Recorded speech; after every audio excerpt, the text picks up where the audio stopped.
The Dharma, profound and subtle, seldom met in countless ages, now heard and practiced, may we realize the Tathagata's truth. For all beings' liberation, generate bodhicitta. Now, we will continue with our discussion, Bodhisattva Nagarjuna's 100 verses on wisdom. Previously, we introduced several verses. Today, starting from the 9th verse, we will begin to discuss this important topic in detail, opening the eye of wisdom, destroying all adverse conditions, holding a bright lamp in hand. There is no darkness ahead. The literal meaning here should actually be quite easy to understand. Simply, right? First, the verse isn't difficult to grasp. And in addition, I previously wrote a simple commentary. I honestly didn't think I would really have time to talk if there wasn't enough time to discuss it. It seemed that at times this particular verse really is not always so easy to explain. Back then, when I had a bit of free time, I just wrote a brief commentary. This time, I also have the opportunity to once again explain it to everyone. So I'll include this commentary here as well, just to be thorough and for the sake of completeness, to make it simply easier for everyone to refer to. So now, as we talk about wisdom, as we begin to explore it in this context, if you truly possess wisdom, then everything naturally becomes skillful means. But if you lack wisdom, even if you attain worldly glory and wealth, it will all disappear in a very short time, almost right before your very eyes as you watch. Here, it says that if the eye of wisdom is opened, as it is clearly stated in the text, the wisdom eye here doesn't always mean the wisdom eye among the five eyes at such a high level. So when our worldly wisdom is awakened, when wise, then even in their life at that time, when they encounter setbacks, misfortunes, adverse conditions and failures, various obstacles and adversities, in fact, they can naturally face all these adversities and challenges. Of course, sometimes when we look at lives of masters and monks of past generations, they simply lived in different eras and also faced adversities and obstacles, including changes in the overall environment, as well as issues related to personal health, family, spiritual practice. And the monastery itself, there are many, many adversities. Sometimes, especially when we read certain autobiographies, when we read the autobiographies of great masters, it becomes quite clear that when each individual person lives in this world, their life is not always smooth sailing, as you might expect, and more or less they encounter many various different kinds of obstacles. But those with true wisdom and understanding are indeed able to overcome these obstacles. However, some may have karmic connections from previous lives, or they may have their own missions, for example, such as spreading the Dharma and benefiting sentient beings in various ways. And when these reach a certain point, there will also come a time when they conclude this may be something that cannot be reversed. But aside from that, people with wisdom truly find it much easier to face such things. Just like I mentioned the day before yesterday in our own institute, actually, whether during the time when the Dharma King was alive or after the Dharma King's parinirvana, there have always been, to some extent, some truly unprecedented obstacles that we encountered along the way. For example, when we had to demolish buildings, then it wasn't just a few buildings, it was thousands of them being torn down. And when it came to people being dispersed, it was also in the thousands, not just a handful. But even now, there are still some people who listen, reflect, and practice the teachings. All of this also requires a certain kind of wisdom and skillful means. Without these, it is likely that by now this place would be a ruin or would have existed in some other form in some way. So I think that for us, including each individual in life, we are bound to encounter all kinds of adversity A wise person is like one among us who holds a bright lamp in their hand. With this lamp, no matter how completely pitch dark the night may be, even if it seems endless, they can still make it through the process smoothly and successfully. They are absolutely fully capable of dispelling that darkness. Because this lamp, in relation to darkness itself, they cannot coexist with each other. So we humans need a kind of wisdom. Mipham Rinpoche should have also mentioned this in the treatise on the modes of a ruler. If a person truly holds the lamp of wisdom, then there will be no darkness of decline. This means if someone holds the bright lamp of wisdom in their hand, then all sorts of disasters on their path ahead, all kinds of adverse conditions, whether in life or in various situations, can actually be successfully overcome. In other words, sometimes you encounter demonic obstacles. People may also be unable to deal with adverse conditions caused by demonic obstacles. We have a saying that goes, if a truly malevolent evil spirit enters your mouth, then significant obstacles will inevitably arise in your speech. If a demonic obstacle enters your hands at any point, then every movement of your hands can also cause all kinds of adverse conditions. When translated into Chinese, these expressions sound awkward, but in reality, in everything we do, what we say, or the things we do in our actions, simply when this evil spirit enters your body, enters your speech, or enters your mind, a person's behavior can change dramatically. And the things they do as a result, the power behind them is extremely strong, not something that ordinary abilities can resist. This is something an individual might never imagine, and an individual is unable to do anything about it. So in our world, we face adverse conditions and obstacles, and there are a great many of them indeed. But for those who are truly wise, some things can be faced easily, while others may be barely managed to get through. About certain karmic forces from past lives, wisdom of this life, I'm afraid that there's really no way, otherwise, with the wisdom of the great masters and eminent monks of the past, their achievements were limitless, and so their efforts, there will never be an end. But it is not the case that when we read the biographies of some truly remarkable and inspiring saints, such as those who have shaped history, when they finally left this world, or when their endeavors were interrupted, it may seem like a very simple matter. But even in the face of such adverse circumstances, they were simply unable to withstand them at all. In some biographies of great masters and eminent monks, there are accounts of violent deaths, even being beheaded by others, and all sorts of other phenomena in the natural world that we observe. These are things that are hard for ordinary people to imagine. It must have been many years ago, for example, when some great masters died in car accidents. At the time, some Westerners simply couldn't quite understand. He was incarnation of an accomplished being, so why did he die in a car accident? In history, some great masters, some passed away after being kicked by a horse. There are such cases as well. Perhaps not all adverse circumstances can be overcome by having wisdom, but when it comes to worldly matters, the things that people find hard to face, those with wisdom have their own unique methods. And these methods can, in certain situations, be effective, especially when applied correctly.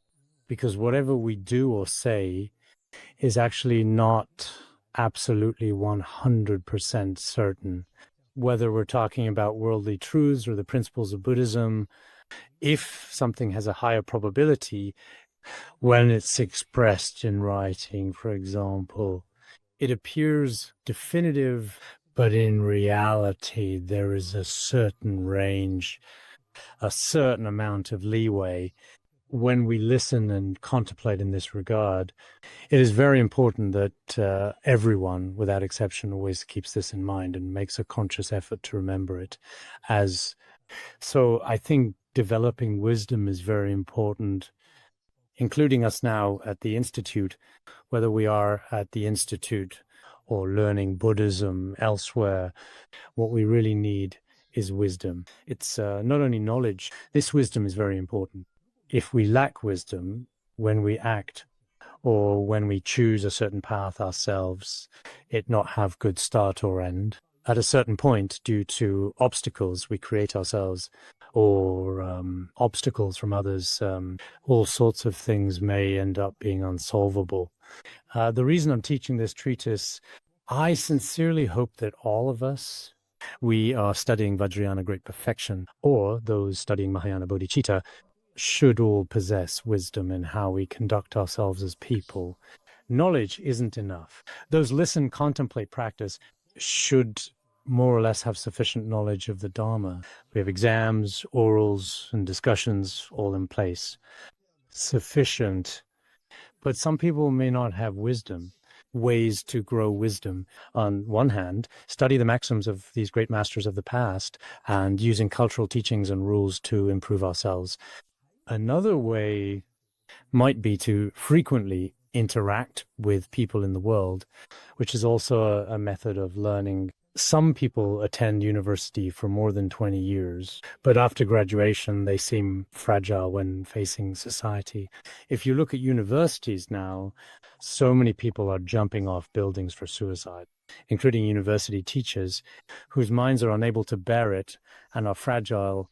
I personally believe that for those of us who are Dharma teachers, as well as some counselors in our community, when you enter society, perhaps you may not encounter obstacles. And if you teach Dharma, you should be able to speak eloquently. I think that will be the case.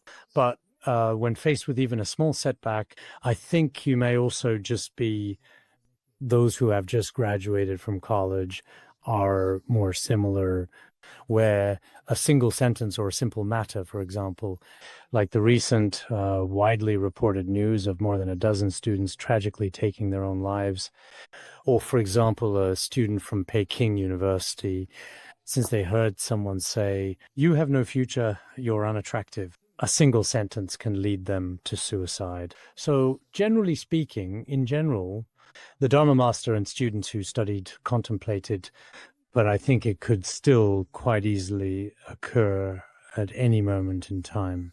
I hope some Khenpos and Khenmos, maybe it was because of my parents who were always there at home, nurtured by many caring people as they grew up over the years, and later developed under the guidance, encouragement, and support of teachers at school. They enter the world, including some of our Dharma teachers, Khenpos, and Khenmos here. When you face society and meet people, your heart may be very fragile, not resilient. And if you are not resilient in this world, this society is complex. People's language varies and their mindsets are scattered. So at such times, it's very difficult to apply the Mahayana Buddhism you've studied for over a decade. You discuss bodhicitta, helping all beings, and you speak well, see foes ahead, your parents left, right. But when it comes to a real enemy, just one sentence, and you start throwing things and walk away. Nowadays, even among our volunteers, those born after 2090s, these people don't dare to say a word. If they speak up, their expression immediately changes. This just shows a lack of wisdom. If you have wisdom, it seems like these things wouldn't matter to you. It's okay if you are stronger, the more others see you as a good person. If it happens twice, if all your deep inner wisdom is completely and openly exposed to the world, then later among people, maybe people will talk about it, maybe they won't.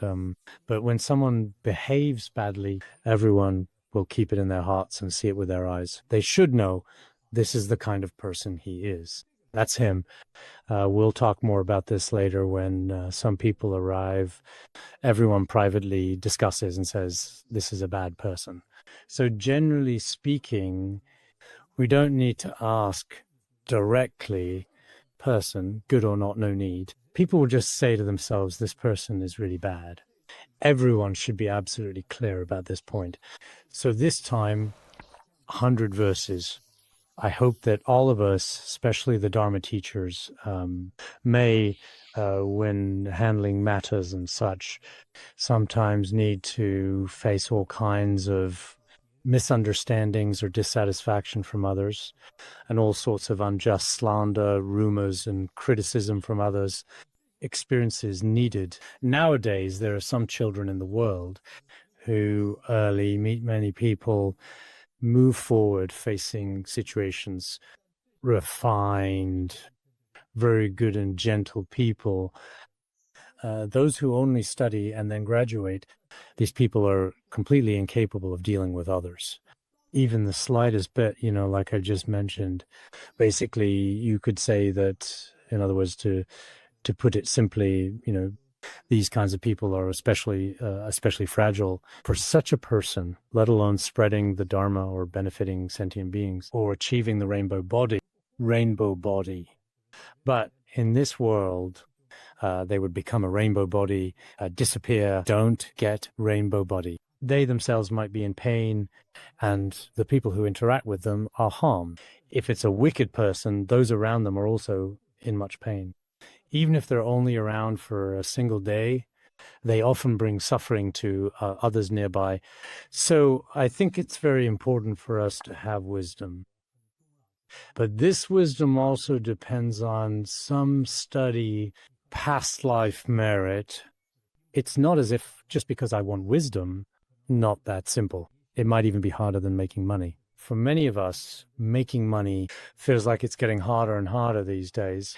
Now, whether it's on the international stage today, many situations are getting worse. Even the real estate tycoons are gradually and steadily all losing money, especially in the current market climate. At times like this, making money feels really difficult.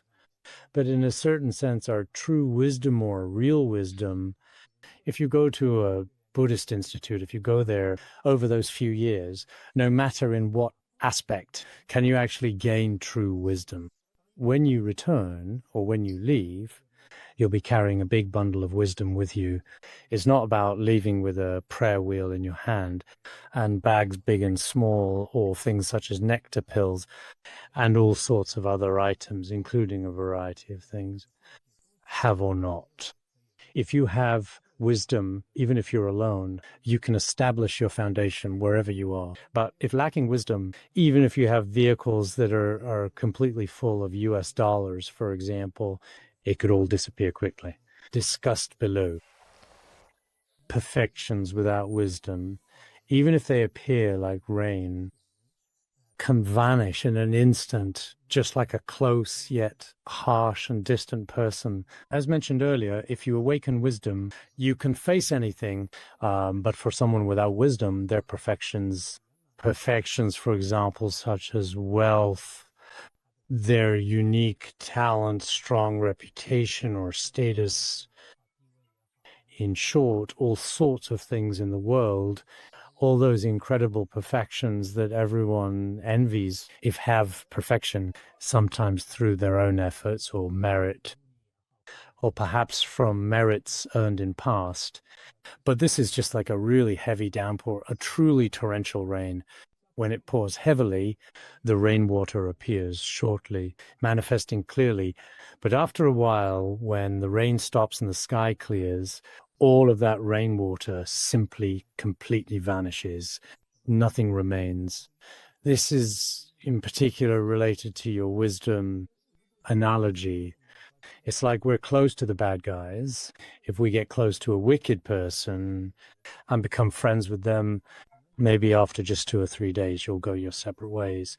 Can't maintain, because malicious or selfish people, no matter how well you treat them, in any situation, they always tend to bring a lot of trouble, difficulties, and various issues in many cases. At first, people in the world might not notice this, but after interacting, you can basically see the true nature of that person. Everyone has an inherent nature. Good people have a good nature. and bad people have a bad nature. The more you get to know such people, what do we call this in this situation? You adapt to place, but less able to adapt to wicked people. Place, even if it's a relatively dangerous place, after living there for a long time, you adapt there. It's fine. There's nothing to it. Because as for a place, a piece of land can't cause you trouble unless it's a place with demons. Nothing. When it comes to the wicked, the more you interact with them, the worse it gets. Treating them better makes it worse. So in the end, there's really nothing you can do. Is like this. If a person lacks wisdom, including wealth, there is no words of wise men. In the end, it all disappears. Nowadays, some people in the world who perhaps become rich overnight, there are such cases. Certain people made tens of millions buying houses, and it seems they suddenly have a lot. But then they immediately go out and indulge in debauchery and get involved in various illegal activities. In the end, all their wealth vanishes into thin air. This includes some people who, for example, have fame and followers, and some Dharma teachers, maybe for a period of time, really truly in the limelight. This person is attracting disciples everywhere and looks quite good, remarkably so indeed. Their professional career is booming and is very prosperous and highly successful, and everyone is full of envy. But after a while, if they don't rely on right mindfulness and awareness, in the end, it all comes to nothing. So this really requires wisdom. If someone is wise, no matter how much their good fortune manifests, they won't flaunt it or be ostentatious. They should be very low-key, cherish and appreciate their blessings and handle everything in life properly and with care.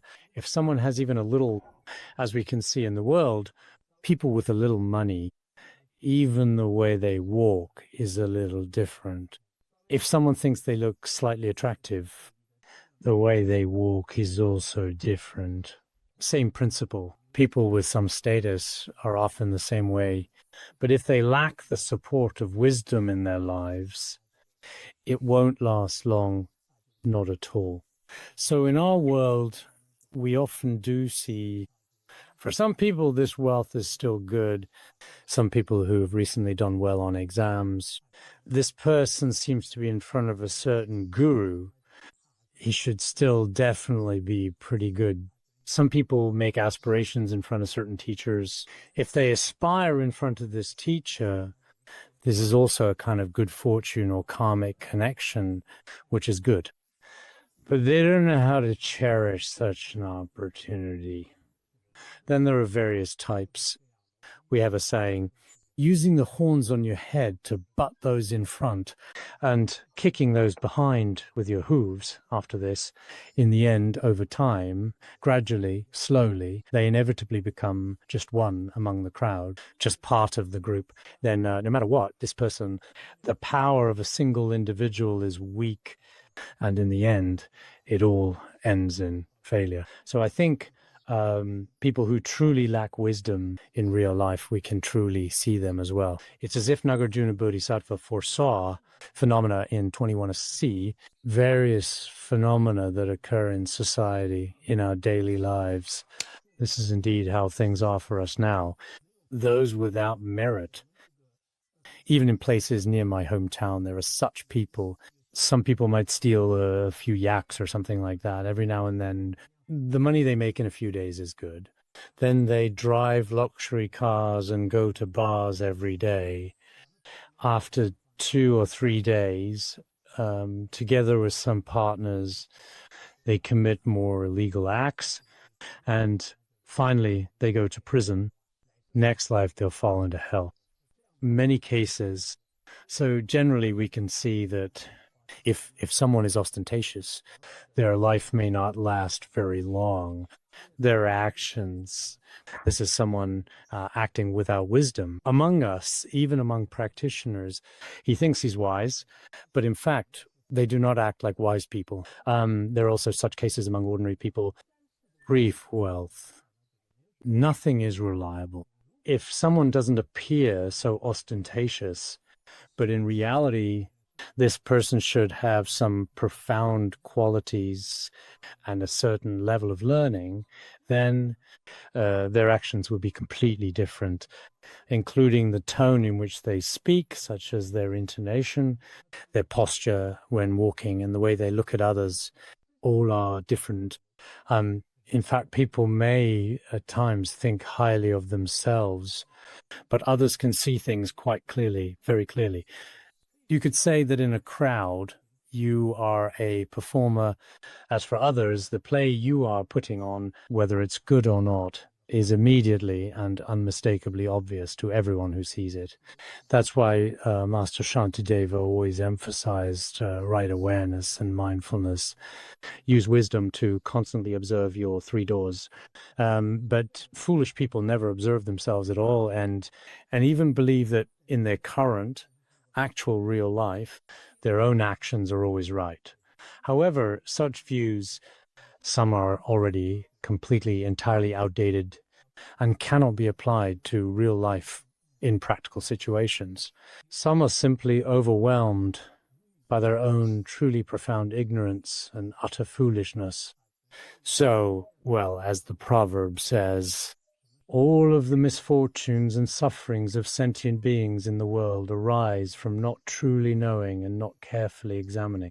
I remember that Mipham Rinpoche mentioned this, saying that the misfortunes or disasters in the world, often most of them either come from ignorance or are caused by not having examined things carefully. So I think that when we look at ourselves as individuals, sometimes when our good fortune manifests, whether it's fame or wealth, or even when you have a good intention, perhaps with the best of intentions, in front of someone, or when you have an opportunity to do something, if at this time right now you don't truly cherish it well enough, then in some cases it might not last for a very long time. Especially, I also hope that many of us, what we now call volunteers, volunteering means bodhicitta. This is a broad way of putting it.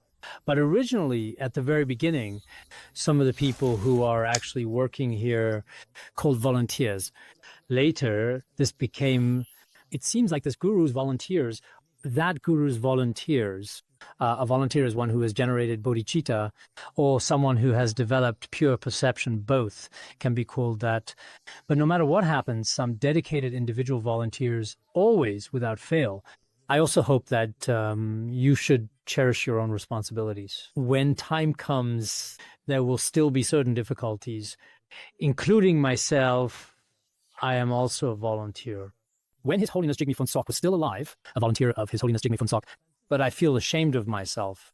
When His Holiness Jigme Phuntsok passed away, I suppose I am still considered a volunteer in the Institute. I should be doing something, but while volunteering, there are both positive and negative aspects. There may be quite a few negative aspects. So as a volunteer in this role, it is important to reflect with maxims and methods for self-conduct. This is very important. Otherwise, in the end, you may be filled with regret. In fact, this particular wisdom is probably very important for us to keep in mind as well. Merit without wisdom, such perfection will quickly vanish just like a rain, or like encountering evil people. Next, those who observe carefully leave no opportunity for evildoers. Those who are mindful of their diet and health are not harmed by illness. No matter what we do, in the end, I am always very, very careful, observant, and pay close attention, and are careful and thoughtful about everything. Generally speaking, such people, the evil ones, truly have no chance to take advantage of you, whether it's bad people, bad circumstances, or anything else.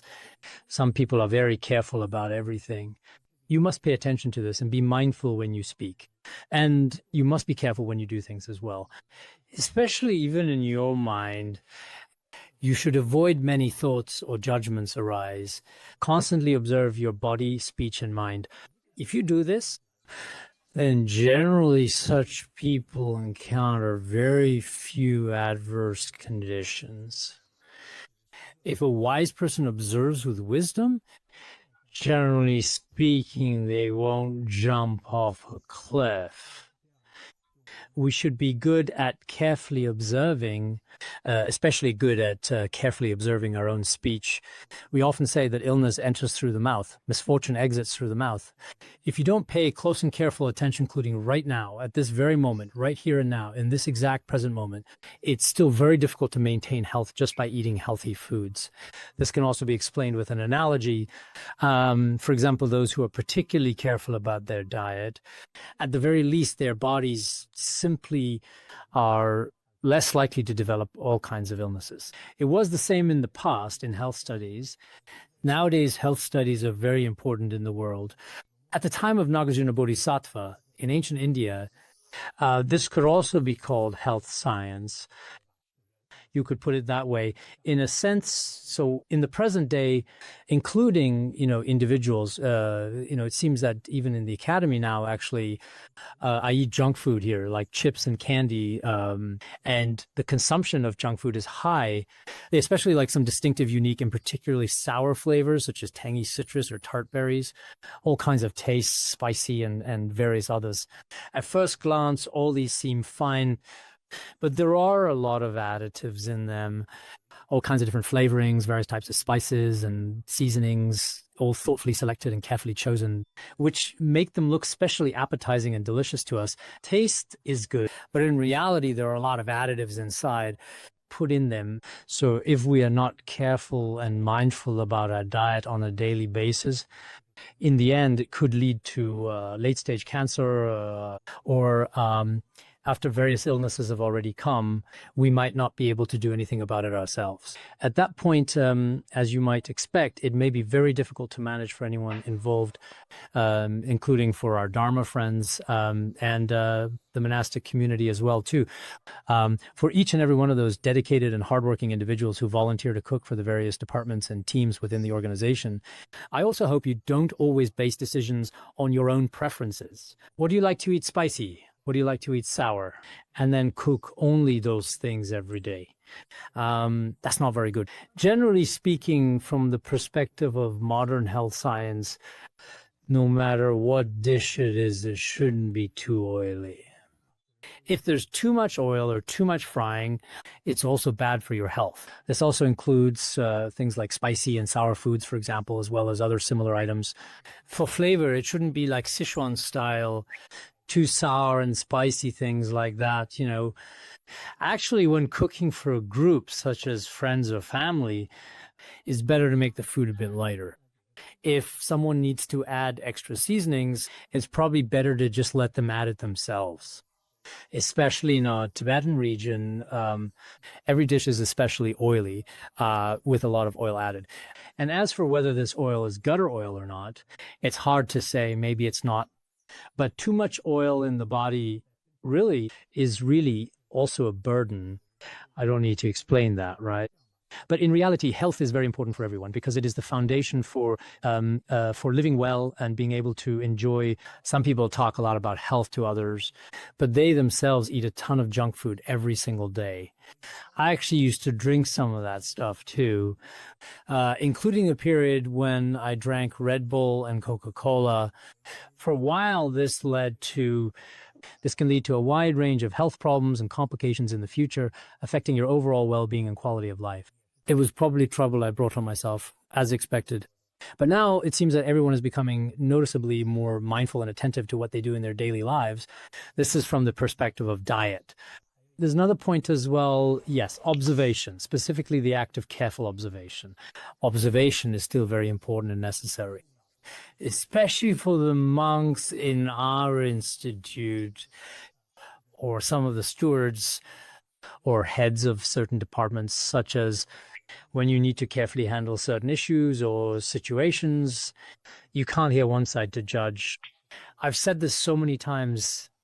Emperor Taizong of Tang said he had a minister at the time. This particular person he said, if we want to be enlightened rulers, how do we do it? I think I've mentioned this before as well. He said, listening to all sides brings clarity, believing one side brings darkness. I think this saying is very important. If we listen to both sides' opinions, considering each perspective carefully and thoughtfully, wise rulers weigh.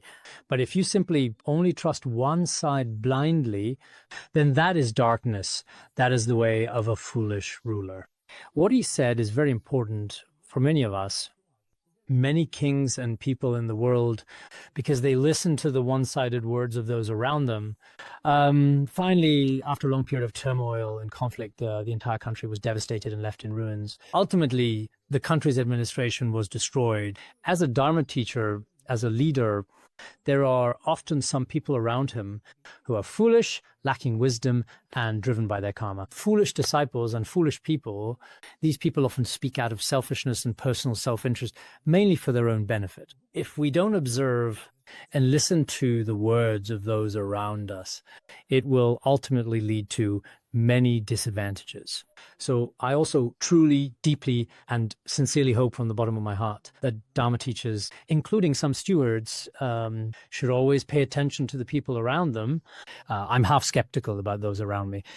Generally, when they report anything, I don't immediately believe it. I just take it as a reference, as one perspective, but I don't trust these people. These people may seem very upright, but it's really hard to say. Ordinary people, generally speaking, in terms of their thinking, some of their words can actually change if I treat someone well. Then when he evaluates me, he might say, this person is good. If I start to think that he isn't really all that good for some reason, and then he actually tells me that the only way to communicate with this person, only the one in the middle, if their words aren't accurate, my view of him will be absolutely, completely different. So as I have said before, language is like two sharp horns. If the two horns are both pointing forward, almost straight ahead, then it's very much like what you would typically see on a yak, for example. If they point backward, it's like a goat's horns. If they point to the side, then they're like a sheep's horns. So language, you can manipulate it according to your own biases. You can praise two people in the same situation, or when this person does something, if I like him, maybe I praise him. Sometimes unintentional, maybe it's deliberate slander there, all kinds of situations.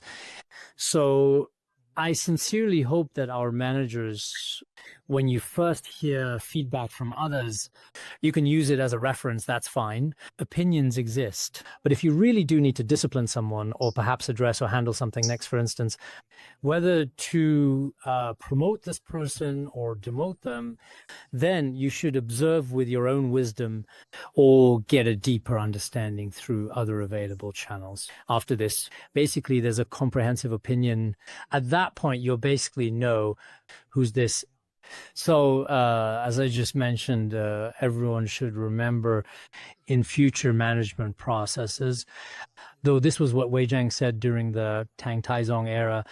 I think I remember using this term before. Let me remind everyone of this term again.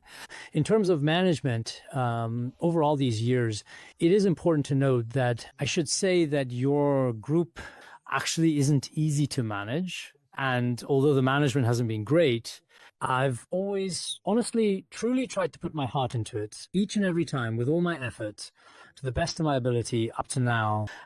This kind of management experience might be quite rare. Therefore, in the process of doing things, we should be fair. As Dharma teachers or as people with some status, when facing those under you, there are kinds of people. Some are cunning, some are pitiful, some are arrogant. As you might notice, there are, of course, all sorts of different people in the world. Human mind, complex, and human nature is complicated. At times, we need to use different methods to deal with them. This is very important. It is worth noting that this is significant. It should not be overlooked. Next is 12th verse. The wise all rely on teachers who can increase their own benefit.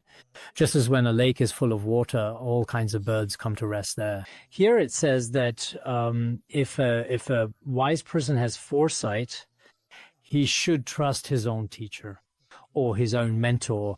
In this way, He will try to understand in depth to see whether it is really beneficial to himself. Anyone who wants to rely on another person, including a marital relationship in the secular world, wants to gain certain benefits from the other party. He relies on her, willing to live life together with her. If you're on her, no benefits, and instead only encounter a whole lot of pain and trouble, then over time it may become very hard to continue. The same principle applies to your relationship with your teacher. Whether studies or knowledge or your character, perhaps see if in all these aspects it truly benefits you. Take finding a tutor nowadays. Everyone says, this teacher is really good. This person is also very good. When we want to find someone, everyone will say things like this. Back in my hometown, they had a tailor. Monthly salary was high, but this person really had a strong sense of time. He said that during working hours, even if at that time, when we first started out on this journey, we offered them completely free skills training at no cost to them. Not many people were recruited, just only a few. He could have had a dozen people. But this person said, even if only one person, as long as it was working hours, I would teach wholeheartedly. After work, it'd be own time. Always after 6 o'clock, he would work overtime, do his things. Felt this person is truly good and has an altruistic heart. So later on, because people actually observe each other quite clearly on the surface, really, it seems no one is watching each other. But in reality, whether something is beneficial or harmful to oneself, as long as you're human, you should be able to observe it very clearly. So people who are wise and farsighted, what exactly will he look for? They will seek those who are beneficial to themselves. They will find, for example, if there is a lake in the world filled with clear water, all kinds of birds of different shapes, sizes, and colors will come to rest there. We know that in a truly beautiful environment, what exactly is nearby? If there are flowers, grass, trees, and a lake, then all kinds of birds will settle there, singing melodious songs. But if the water is filthy and the surrounding environment is chaotic, then these beautiful birds soaring gracefully and freely in the vast open sky will ultimately not choose. Mipram Rinpoche also said something similar.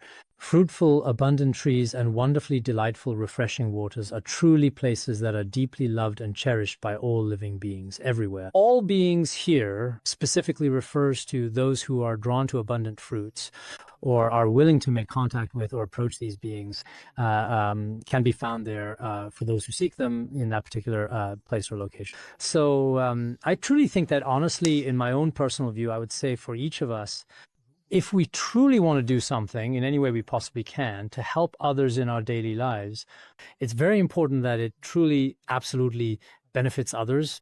If we help brings no benefit or value, and every day is filled with selfishness and suffering, then no one will necessarily want to support you day after day over the long run. This includes our teacher. Why is it that even after he has been gone for 20 years, but now everyone still seems to think this way, even today? Why is that? Actually, it's because everyone received benefit from him in one way or another. People are very selfish. Even after many of us started studying Buddhism, after following the teachings of His Holiness Jigme Phuntsok, I benefited. It's not because he was pitiable or because it was advantageous for him. It's not like that. At that time, His Holiness Jigme Phuntsok, who was present, it should have been the prophecy of Nidon Choki Nyima.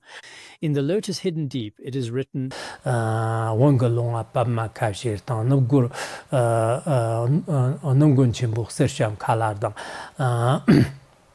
in Huaye Valley, lotus blooms, Luaro's golden eagle soars in the sky. A resounding voice echoes in all directions. All the birds gather beneath its wings. At that time, it was said that our Larung is the Huaye Valley. Lotus opens, now an 8-petaled lotus. As before, no 8-petaled lotus existed. Now, with both the male and female Sangha, it has become a great 8-petaled lotus. Within it, The magnificent golden-winged bird of Luo Ruithis is the attribute of His Holiness Jigme Phuntsok. When it soared into the sky at that moment, it gave a loud and resonant cry that spread throughout the world. This refers to His Holiness Jigme Phuntsok turning the wheel of Dharma. Dharma wheel turns, birds gathered, all the beautiful birds from every direction in the world gathered completely under his command and gained happiness and benefit. So I think that in the future, many of us as individuals should reflect on ourselves, whether we become teachers in our lives or simply become an ordinary person. At the very least, we should not harm others and should be of benefit to them. Being useful means helping others. A person like this, living in this world, is also someone of value. Then everyone just treats you like this, simply like this. Even now, my heart is still completely filled with a powerful sense of longing and a deep, enduring joy emotions that remain with me, ever present and refusing to fade away. If that's not the case, as we often say, when a rat crosses the street, everyone shouts to beat it. Such a person has an undeniably and absolutely terrible reputation, really, among everyone. In Tibet, we say their reputation is rotten to people. Everyone says, well, honestly, this person is just always like that, regardless of status. If you stay here for a while, this will happen to you too. Actually, this isn't because of others. Hating this person or that person is useless. It's something you brought upon yourself. I think, as Nagarjuna Bodhisattva said, when wise people are searching, find useful, we often talk about useful people. When we used to write essays back in school, we would talk about people who contribute to human society. Teachers like to hear that, but at the time we didn't know what it meant to contribute to society. But now it seems that if it is good for all mankind, if you can make a contribution to all sentient beings, remarkable. If we can't achieve that, at the very least, within our own group, at the very least, for example, if we are, for instance, part of a group, when others are tired, I go and help them. When I notice that someone else is feeling sad, I go and try to comfort and support them. Your compassion is revealed through these small acts. Sometimes people are truly strange. A tiny thing can make you become friends, and you'll always remember their kindness. A single small remark can make you their hated enemy. They'll resent you. So for us, ordinary people now, there is no real fixed conclusion. In other words, a very small thing can really make someone an enemy or a friend. It's like that. So if in their heart there is genuine love, compassion, and kindness, then everything he does, directly or indirectly, is to help others. So here, it lacks the spirit of Mahayana Buddhism to carefully and thoughtfully compose such treatises with careful consideration, precision, and attention to detail. But basically, in the world, it's a maxim for dealing with people, handling affairs. Nagarjuna Bodhisattva also mentions here that we should become people who are useful to society. If everything is tied to suffering and worry, what use is wealth? If a snake has a precious jewel on its head, who would dare to touch it? It means that anything that brings danger or disaster to you personally, such as situations, events, or circumstances that could threaten, then the wealth related to these things, as you can see, is also useless and very dangerous. It's like on the head of a snake, even if there is a very precious jewel, who would even dare to touch it? If you try to actually touch it, once the venom of the poisonous snake is released, your life is over. So after all, who would actually be willing to risk their own life just to touch it? I mean, really, who would dare? This is also a kind of moral education for us, because nowadays many people seek wealth and honor through danger. There is this saying in the world, no risk, no reward. You must dare to innovate, dare to break through, dare to charge forward. No matter what it is, you will definitely succeed. But in reality, the success rate is actually very, very low. Seeking wealth and honor through danger. I think that's a phrase from Zhuangzi's Free and Easy Wandering, right? There's also a follow-up, it is also lost in danger. that wealth and honor are also lost amid danger. 1 out of 10 succeeds, while in most cases 9 out of 10 fail. He said, truly gaining wealth and honor only happens 1/10 of the time. Losing wealth and blessings, as we so often experience in our lives, does in fact happen about 9/10 of the time. In other words, there's a 90% chance you won't succeed. First, you need to use your own wisdom to observe. As long as something is connected in any way whatsoever, or even remotely with worry or danger at all, it's really best not to do it. Nowadays, some people, including some Dharma teachers, as soon as they have a little money, they start investing. Some Dharma teachers in our institute claim it's for the benefit of the monastic community. But whether that's the case is still not very clear or well understood right now at this point in time. Start your adventure today, putting the community's money into certain banks. If things go on like this up to now, maybe I won't say it in my life, but the next life and the one after, if you pay in flesh and blood, you might still not really be able to settle the debt. As long as something is related to danger, first, you must observe for yourself. If you don't observe for yourself, nowadays, many people, if they hear a single phrase taken out of context, they'll think that whether it's wealth or riches, as long as we get involved, as long as we invest, well, as long as we really always manage our finances together, there won't be any difficulties or problems whatsoever. Similarly, when we seek the Dharma, including seeking esoteric teachings, many people earnestly desire this. But if you lack character, foundation, and precepts of the 3 vehicles, without even basic understanding of relying on a qualified teacher, then whether it's the esoteric teachings you obtain or the highest pith instructions, these might actually be, in some cases, somewhat related to dangerous substances. As Venerable Jigme Lingpa said, those who study esoteric teachings are like entering a bamboo tube. You either go up or you go down. It's like a slender, graceful snake carefully positioned inside a long, narrow bamboo tube. If we don't even understand the basic vows, don't understand tantric vows either. Relationships with Vajra brothers and sisters, even relationships are hard to manage. Can't handle relationships with a Vajra master. Well, yet we are especially eager for the highest esoteric teachings. Is this ultimately beneficial or actually harmful? Honestly, it's hard to say. Esoteric teachings are not as dangerous as a jewel on a poisonous snake, but if we don't use them properly, I think it's still really very frightening to me. Some people's actions sometimes really seem to have no concept of keeping vows, no respect for Vajra brothers and sisters, however much tantric teaching they get. It seems some people have no concept at all. Your original negative habits just remain as they are. They're still yours. Indeed, this is hard to change, and that's understandable. Our ordinary human negativity is not something accumulated in just this one lifetime. It was accumulated, we don't even know how many lifetimes it's been. These habits have accumulated from beginningless time.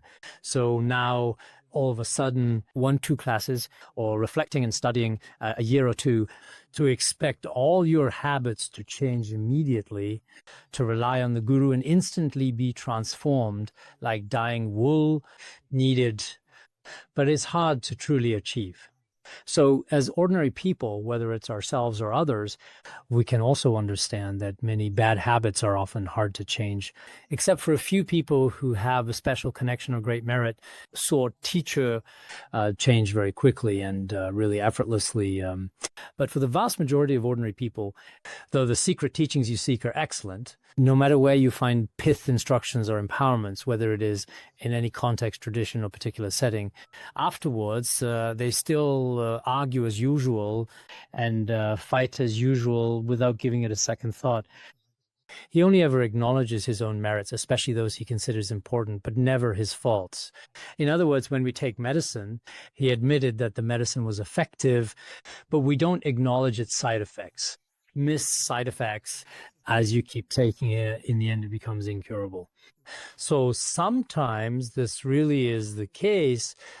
Nowadays, people in the world are rather blind. Even though many things are in one way or another in various ways associated with danger, they still blindly follow along.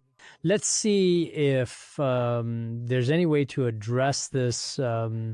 Perhaps it's very important to learn to observe for oneself in particular. Next, those seeking their interests should not act carelessly. It is like being bitten by the venomous fangs of a snake and will suffer disaster and fail to achieve anything. Here said that even when you are actively pursuing your own personal interests and goals, you must always remember that you must not. Everyone wants to secure their own interests well. Such people absolutely must not act recklessly or without restraint. If you do, it is like being bitten by a deadly poisonous snake with its venomous fangs. At this time, you don't even need to say that you can do things. You might even end up bringing the greatest possible harm upon yourself. This is true in the world. So for some of us, when we have even a slight opportunity, we should not act recklessly. These are common opportunities, whether indulging in eating, drinking, gambling, or being obsessed with alcohol, lust, wealth, and temper, or engaging in all sorts of reckless, impulsive, unpredictable, and sometimes even dangerous behaviors and actions.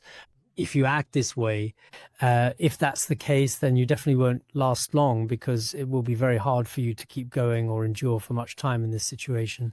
As it is stated in the treatise on the completion of reality, Cheng Shi Lun, when the mind follows unwholesome actions, this is called heedlessness. Following virtuous dharmas is called non-heedlessness. Heedlessness, heedfulness. Cheng Shi Lun explanation apt. When the mind follows bad karma, 10 non-virtues, such as killing, stealing, sexual misconduct, lying, and so on, this is called heedlessness. Check, we are heedless if the mind follows the 10 virtues, including Vajrayana vows, Bodhisattva vows, and Pratimoksha vows. Following these virtuous practices is called non-heedlessness. No matter who we are, we should still act with caution, care, and consideration always. We must not be excessively heedless. Otherwise, we will definitely regret it later on in the future. For example, if bitten by a poisonous snake, one would probably feel extremely distressed. Many people are complacent before they encounter misfortune themselves, including some corrupt officials nowadays in particular. And some people once very arrogant, and some monks now returned to lay life. Or some officials who commit evil, in the end, they lose their positions and are left with nothing at all. At this point, they realize, I really went too far before. They deeply regret that their actions lacked right understanding and mindfulness. But by then, it is already too late. There is nothing that can be done anymore. So whether you are a monastic or a lay person, you should regularly reflect on your actions, proceed with caution. If we can discipline our minds, excellent. If your mind is filled with greed, anger, ignorance, then at the very least in your outward conduct, do not break rules and principles. Otherwise, when the time comes, it will be very difficult for you to truly, really, indeed reform yourself. Some people, and I think this may be due to blessings and karmic connections from past lives, including among us monastics, people can uphold precepts, and in all aspects they remain very calm and composed. Whether it's during class or in casual conversation, you can tell that they guard their sense faculties very well when joking, or from their subtle gaze and behavior. You can see it quite clearly. This person really doesn't seem to have any issues. They are very pure, whether among men or women. Some people though they have physically become monastics, their minds are still wandering, drifting from one thought to another, unable to settle. Some pretend to recite scriptures, repent, or retreat, but when they encounter even a slight external situation, you can see that their whole demeanor, including their expressions and body language, completely changes in a noticeable way. Some people, after years, including those who've made vows, some people speak and act with great purity, perhaps truly due to some merit from past lives. In this life, they feel that worldly things meaningless. It causes suffering for themselves.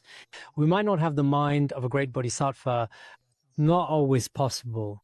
And in the end, we might even deeply regret it ourselves. Some people with very pure senses, as mentioned in the sutras, Shariputra and Margalyayana actually cultivated this in past lives.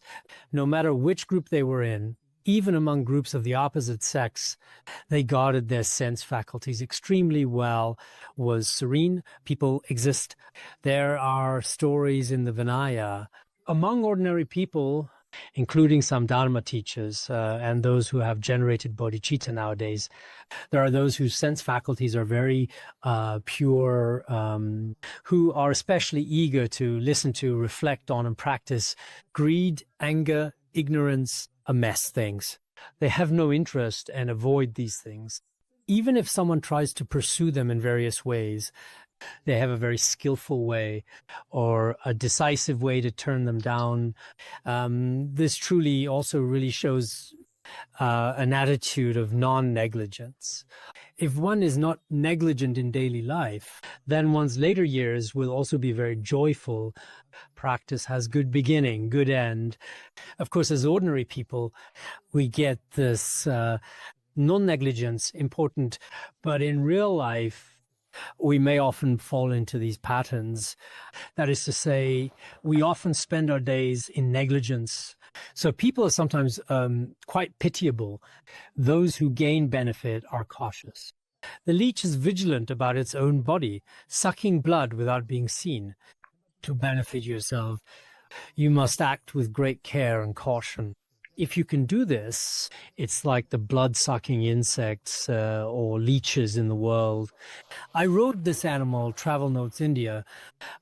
This creature is also extremely alert, carefully protecting its own body while sucking the blood of others.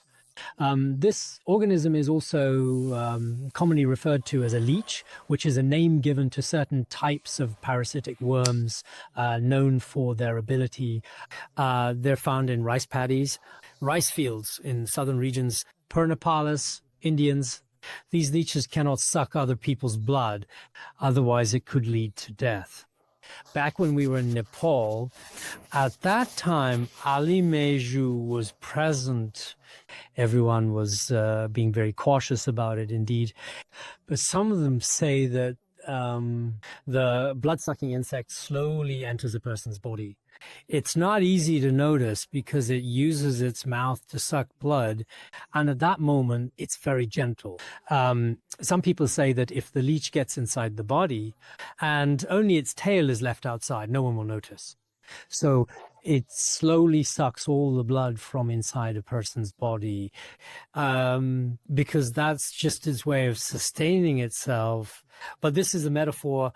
Nagarjuna, at that time, there were all kinds of metaphors in India, including elephants or poisonous snakes, which were quite common in India.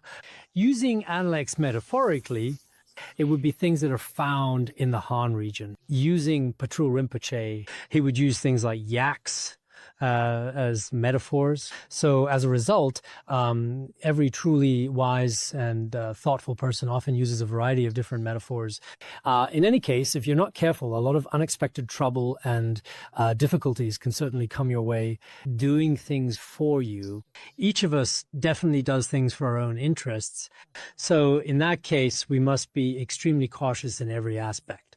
The Sutra of Right Mindfulness also says, caution is the foremost friend, always bringing benefit. Speaking of caution, it's a great friend. Everyone pay attention to themselves. It's speaking or going out including your own demeanor and the way you dress. If you pay attention to all these aspects, then for you, it is just like having the best friend, benefit beings. If you are careless or if behavior is uncontrolled, then it may bring a lot of trouble to both yourself and others. Next, let's talk about if you wish to establish your own foundation, you must diligently benefit others. Without having laid the foundation, a practitioner will achieve nothing. If we want to benefit ourselves, to lay a relatively solid foundation, first we help others. Many of us are starting businesses here. We are just beginning to take the first steps toward doing things on our own here, slowly learning how to handle tasks. The most important thing is not to be too selfish. No matter which department you are in or where you are, you should first focus on genuinely helping others. In this way, at the very least, as His Holiness said, if you ultimately want to benefit yourself, temporarily benefiting others is a key method.